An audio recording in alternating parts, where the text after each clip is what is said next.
नल और दमयंती सच्चे प्रेम की जीत। प्राचीन समय में निषद देश का राजा नल अपनी वीरता, धर्मशीलता और सौंदर्य के लिए पूरे संसार में प्रसिद्ध था।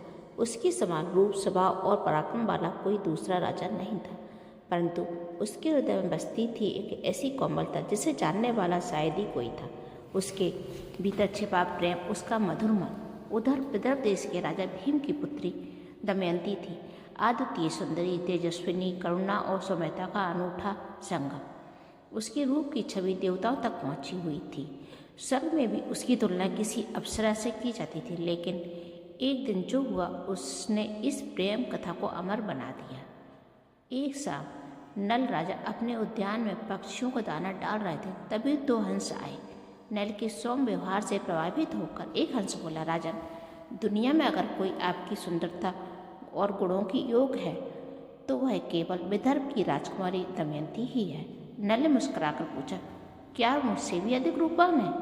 हंस बोला, आप दोनों तो मानो एक दूसरे के लिए ही बने हैं। उधर वही हंस उड़कर दमयंती के पास पहुंचा और बोला, रानी, जिस रूप, स्वभाव और चरित्र का आपने सपना देखा वही निषद देश का राजा नल है। हंस की बातें सुनकर दमयंती के मन में नल की छवि बस गई। दोनों एक दूसरे को देखे बिना ही एक दूसरे के प्रेम में पड़ चुके थे। राजा भीम ने दमयंती का स्वयंवर रखा। नल भी पहुंचे, लेकिन एक समस्या थी। स्वयंवर में इंद्र, वरुण, कुबेर और यम जैसे देवता भी दमयंती को पाने आए थे। जब दमयंती ने उन देवताओं के बीच नल को देखा तो उनका मन प्रेम से भर उठा। देवताओं ने नल का रूप धारण कर लिया, जिससे पहचानना कठिन हो गया, परंतु प्रेम की दृष्टि कभी धोखा नहीं खाती। दमयंती ने नल के सामने जाकर कहा, आप ही मेरे हृदय के राजा हैं। सभी देवताओं ने उसकी दृढ़ता देख आशीर्वाद दिया और दमयंती का विवाह नल से संपन्न हुआ। देवता काली को यह विवाह पसंद नहीं आया। उसने क्रोध में कहा, नल, तुम्हारे सुख में कभी स्थायी नहीं रहने दूंगा। कुछ समय बाद काली ने नल के मन पर ऐसा प्रभाव डाला कि राजा को जुए का व्यसन हो गया। नल ने सब कुछ दांव पर लगा दिया, राज, धन, रथ, सैनिक, यहाँ तक कि अपने वस्त्र तक। केवल एक ही चीज बची थी, दमयंती का साथ। सब कुछ खोने के बाद नल और दमयंती जंगल की ओर निकल पड़े। वन में रहने की कठिनाई देखकर नल टूट चुके थे।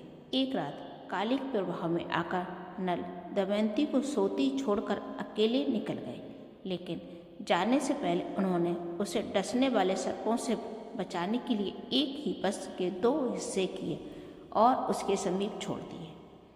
दमयंती उठी तो चारों ओर अंधेरा था। नल का साथ छूट चुका था। वह रोते रोते पेड़ों से पूछती, किस दिशा में गए हैं मेरे नल? किस पथ पर चले गए? लेकिन जंगल चुप था। उसकी पुकार केवल हवा में गूंजती रही। भटकते भटकते दमयंती विदर्भ पहुंच गई और अपने माता पिता के पास लौट आई, परंतु उसके हृदय में केवल नल का स्मरण था।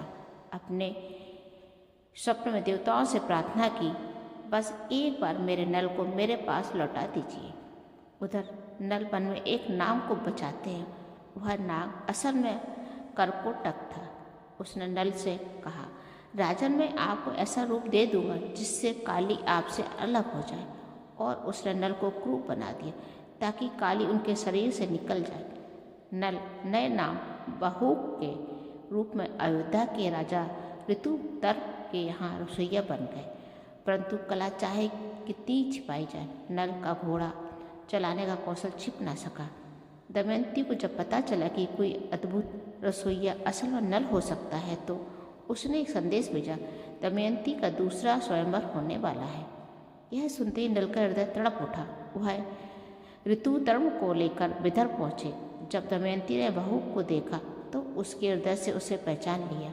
उसने रोते हुए कहा, मेरे नल, मैं जानती थी कि आप लौटकर आएंगे।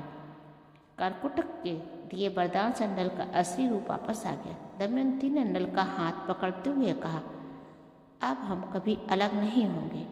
और उनका दुखों से भरा जीवन पुनः सुखमय बन गया। नल दमयंती की एक कथा हमें सिखाती है कि सच्चा प्रेम किसी परीक्षा से नहीं डरता, चाहे कितनी तूफान आए। जो दिल से बंधा है वह वापस लौट ही आता है। जय